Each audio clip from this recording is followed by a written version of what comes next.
Steven Spielberg has been shaping Hollywood for over 50 years. But how did one director keep surviving, keep reinventing himself while creating some of the most iconic films ever made? From inventing the modern blockbuster, to reinventing himself as a serious auteur, to evolving long after most legends start repeating themselves. This is how Steven Spielberg created modern Hollywood and stayed relevant for over 50 years. Long before Steven Spielberg changed Hollywood, he was a teenager making films in the Arizona desert. At 16, he made a homemade sci-fi feature called Firelight, already exploring ideas he would return to decades later. After breaking into television in the late 1960s and early 70s, directing episodes for shows like Night Gallery and Columbo, Spielberg quickly developed a reputation for something unusual. He could turn television constraints into cinematic tension. That instinct fully emerged with Jewel. On paper, it's simple: a man, a car, and a truck on an empty highway. But Spielberg turns that simplicity into relentless pressure. The camera doesn't just observe the chase, it traps you inside it. With almost no dialogue and minimal setup, Jewel becomes a pure exercise in suspense. It's not just a calling card, it's proof that Spielberg already understood something fundamental about cinema. Fear is often what you don't see. That approach carried into his first theatrical feature, The Sugarland Express. A story about a young couple on the run to reclaim their child. It feels more grounded, more emotional, more human than Jewel. And yet, even here, Spielberg's instinct for movement dominates. The film is constantly in motion, as if the camera itself refuses to stand still. It wasn't a breakout hit, but it revealed a director searching for skill inside intimate stories. Then came the film that changed everything, Jaws, a film about a killer shark. And almost everything went wrong. The mechanical shark barely worked, the shoot ran wildly over schedule. Many thought the film would sink before release, but those problems forced Spielberg to rely on suggestion rather than spectacle. And that changed everything. Instead of showing the shark constantly, he built terror through absence. Through point-of-view shots, through editing, through John Williams' now legendary score. What could have been a B-movie creature feature became something far more sophisticated, a masterclass in suspense. Jaws wasn't just a hit, it became a phenomenon. The first true summer blockbuster, became the highest-grossing film ever both domestically and worldwide, passing The Godfather. It transformed marketing, changed studio strategy, and helped create the event film model Hollywood still runs on today. But what made Spielberg fascinating was what he did next. After changing Hollywood with fear, he followed it with wonder. Close Encounters of the Third Kind could have been another spectacle. Instead, it felt personal, obsessive, almost spiritual. Where many alien films imagined invasion, Spielberg imagined awe. The film traded terror for curiosity, spectacle for transcendence, and revealed something crucial about him. He wasn't interested in repeating himself, he was already reinventing. And visually, Close Encounters pushed him even further. It showed Spielberg wasn't just a brilliant entertainer, he could make blockbuster filmmaking feel poetic. It even earned him his first Best Director nom at the Academy Awards. With Jaws, he helped invent modern Hollywood. With Close Encounters, he showed it could still be art. But reinvention doesn't come without risk. Because after two triumphs came his first major stumble. 1941 was ambitious, chaotic, expensive, and largely seen as a misfire. For the first time, Spielberg looked fallible, and strangely, that may have been necessary. Because what came after failure would define an even greater version of Steven Spielberg. You're gonna need a bigger boat. But before we move on, if you enjoy videos like this, consider subscribing. I do these regularly. It would be appreciated. Next, Spielberg had something to prove, and he responded with reinvention once again, not by playing it safe, but by creating a new kind of adventure film. With Raiders of the Lost Ark, Spielberg and George Lucas didn't just revive old adventure serials, they modernized them. Fast-paced, inventive, and effortlessly entertaining, Raiders felt classical and revolutionary at the same time. It borrowed the spirit of pulp filmmaking, cliffhangers, treasure hunts, impossible escapes, but Spielberg elevated it with precision few action films had ever shown. Every set piece escalates, every frame moves. The opening alone, part adventure film, part silent visual storytelling masterclass, announces a director operating at full confidence. Then there's the truck chase. Still studied decades later, it wasn't just thrilling spectacle, it redefined what action filmmaking could look like. A blueprint countless blockbusters would follow. Spielberg earned another Best Director nom at the Oscars, but what made Raiders special wasn't just action. It was balance, humor without undercutting danger, myth without losing grounded stakes. Spectacle driven by character, adventure cinema existed before Raiders, after it looked different. And once again, Spielberg had reshaped a genre, but remarkably he followed with something even more personal. In 1982 came E.T. the Extraterrestrial, and could have been another science fiction spectacle became something intimate, emotional, almost universal. At its heart, it wasn't really about an alien. It was about childhood, loneliness, broken families, and the longing to believe in something magical. Spielberg had touched wonder before in Close Encounters, but here he made it deeply human. And that's what made the film resonate so powerfully. Visually, Spielberg brought a kind of storybook lyricism to the film. Moonlit bike fights, glowing fingers, silhouettes against the sky, images that became part of cinema itself. But like his greatest films, E.T. worked on multiple levels. For children it was fantasy, for adults it was melancholy. And somehow it was both without compromise. Audiences responded accordingly. It surpassed Star Wars to become the highest grossing film ever made. And Spielberg earned another Best Director nom as well as his first Best Picture nom at the Oscars. Another cultural event, another industry-shifting success, another reinvention, and by now a pattern was emerging. When Hollywood expected repetition, Spielberg pivoted. Even within Indiana Jones and the Temple of Doom, darker and stranger than its predecessor, you could feel him pushing against his own image. Then came one of the boldest pivots of his career, the color purple, and this was a statement. At a moment when Spielberg was largely seen as Hollywood's great entertainer, he chose an intimate literary drama about trauma, survival, and resilience.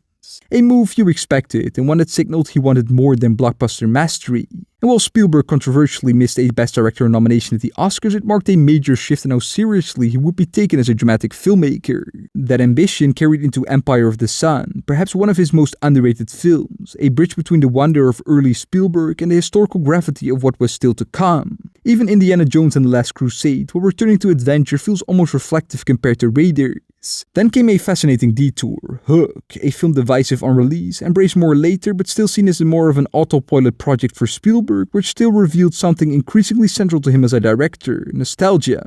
Childhood, the longing to hold on to wonder, themes that had always been there but were becoming more personal. And by now Spielberg had become more than the inventor of the blockbuster, he had become Hollywood's great mythmaker.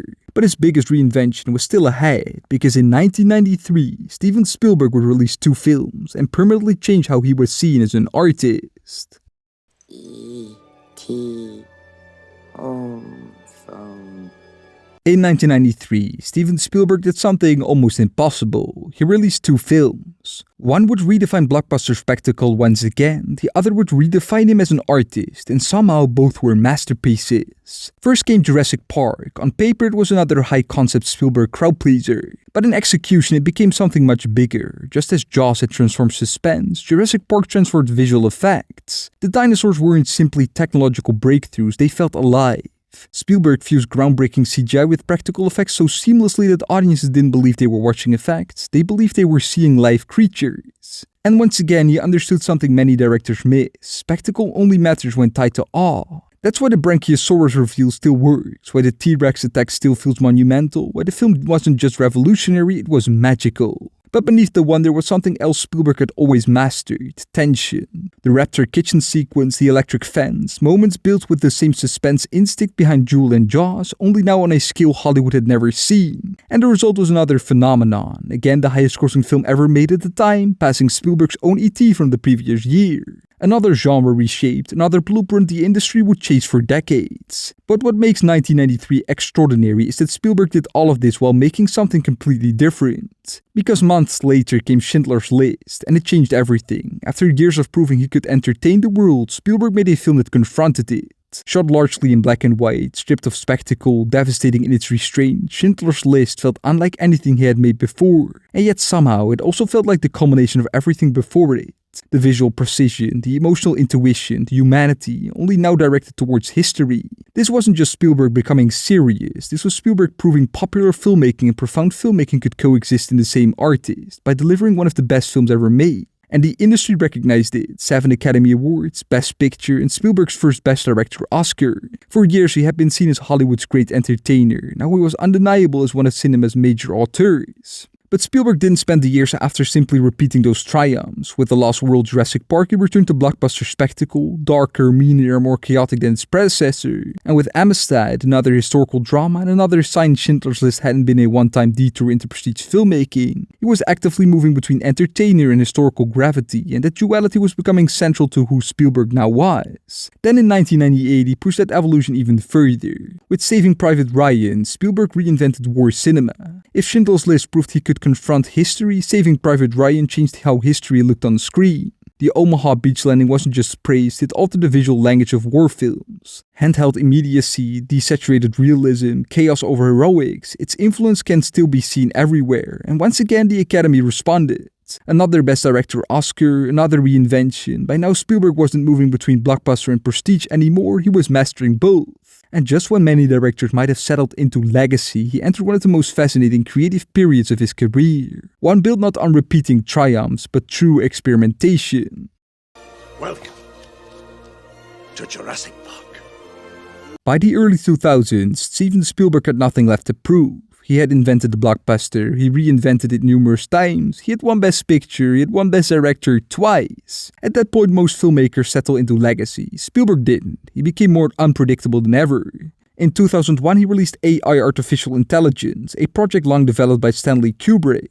It could have easily become a conventional science fiction film, instead Spielberg turned it into something far more challenging. A haunting, almost uncomfortable blend of fairy tale and futurism. At its center is a robotic child programmed to love, but abandoned the moment that love becomes inconvenient. And that's what defines the film, not technology, not spectacle, but longing. Unlike most of Spielberg's earlier work, AI refuses catharsis.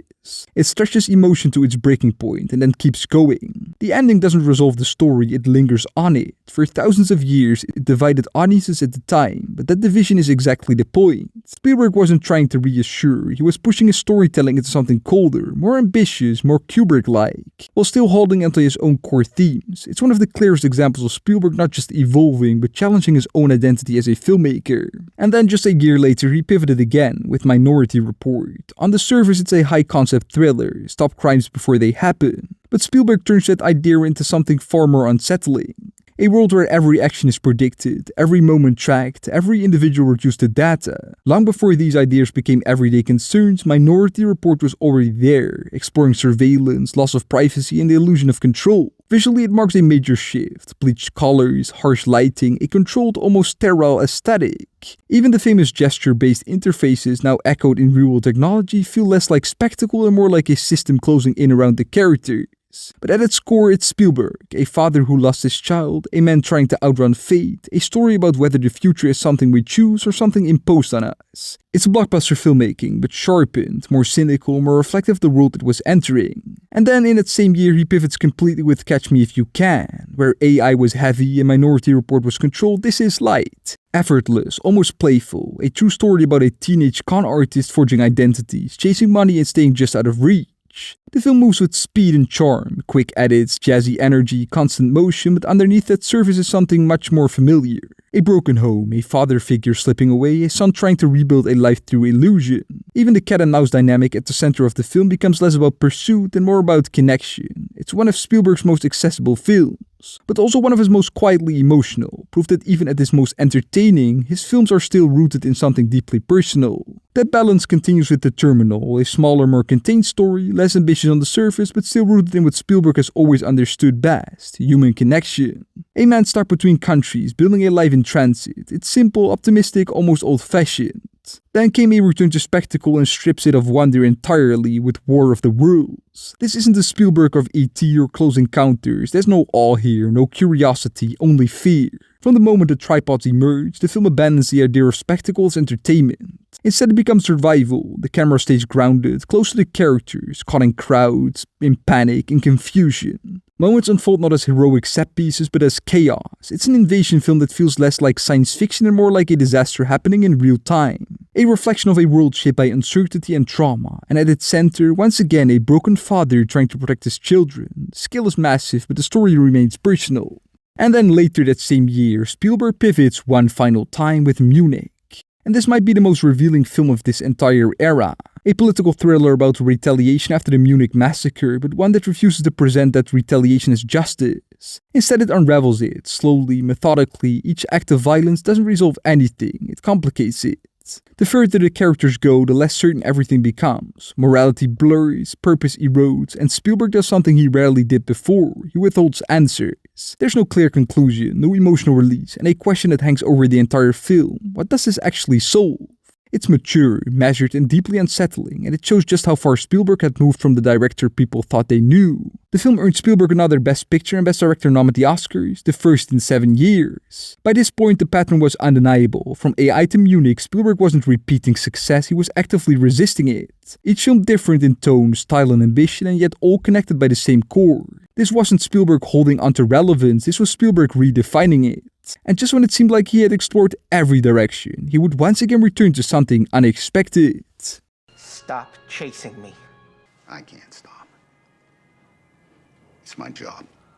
By the late 2000s, Steven Spielberg had already done everything. At this point, most filmmakers slowed down. Spielberg didn't. But his next phase didn't begin with one clear direction, it began with exploration. With Indiana Jones and the Kingdom of the Crystal Skull, he returned to one of his most iconic creations, a film met with mixed reactions, but one that reflects something important about this stage of his career, looking backwards, revisiting legacy. That idea of revisiting the past continues with The Adventures of Tintin, a project rooted in classic adventure storytelling, but executed through cutting-edge motion capture technology. It feels both nostalgic and forward-looking at the same time. Then came War Horse, a sweeping emotional war drama that leans fully into classical storytelling, almost deliberately traditional. Together, these films show a director exploring his past, his influences, and his place in a changing industry.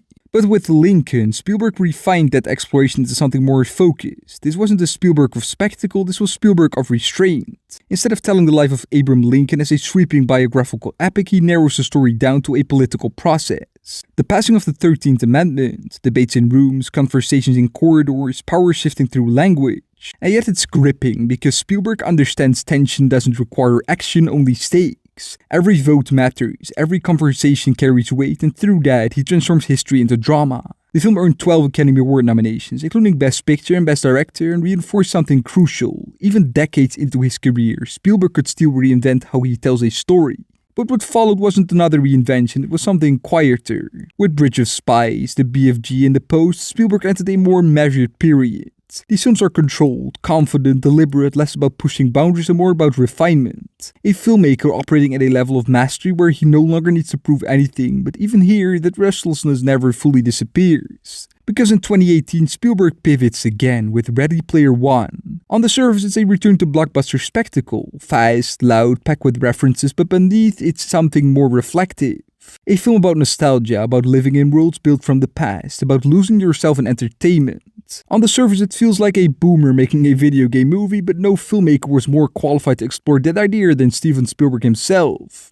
A director whose own work shaped much of the culture the film is built on. In a way, Ready Player One feels like Spielberg engaging directly with his own legacy, not just embracing it but questioning it. And visually it shows that he hasn't lost a step. Complex digital environments, high-speed action, seamless integration of live action and CGI. Even in a new cinematic landscape, Spielberg adapts. Then came one of his most surprising late career achievements, West Side Story, a remake of a beloved classic. A project many thought didn't need to exist and still don't. But Spielberg approaches it with the same energy that defined his earliest work.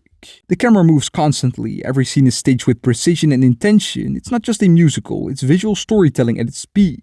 The film earned him another Best Picture and Best Director nom at the Oscars, and in many ways it feels like a filmmaker reconnecting with pure craft, stripping things back to movement, performance, and image. And then he does something he had never done before. He turns the camera on himself. With The Fabelmans, for the first time the story isn't inspired by his life, it is his life. A young filmmaker discovering cinema, a family quietly falling apart, a camera used to both escape reality and understand it. It's smaller, more intimate, not what we're used to, but also more revealing than anything he had made before. Because suddenly everything connects. The broken homes of E.T., the longing of AI, the obsession of close encounters. It was always personal, we just hadn't seen it this directly. And that's what makes The Fabelmans so powerful. The film again earned him another Best Picture and Best Director nom at the Oscars. It doesn't just reflect on his career, it explains it. After decades of reinventing himself, Spielberg reveals why. And in doing so, he delivers one final transformation, from storytelling to subject. I have a monkey at home that's smarter than you! You dumb, anti-Semitic asshole! Now, after decades of constant reinvention, there's still one question left. What does Steven Spielberg do next? 4 years without a new film, for a director defined by momentum, by evolution, by constant movement, that pause matters. And now he returns with Disclosure Day.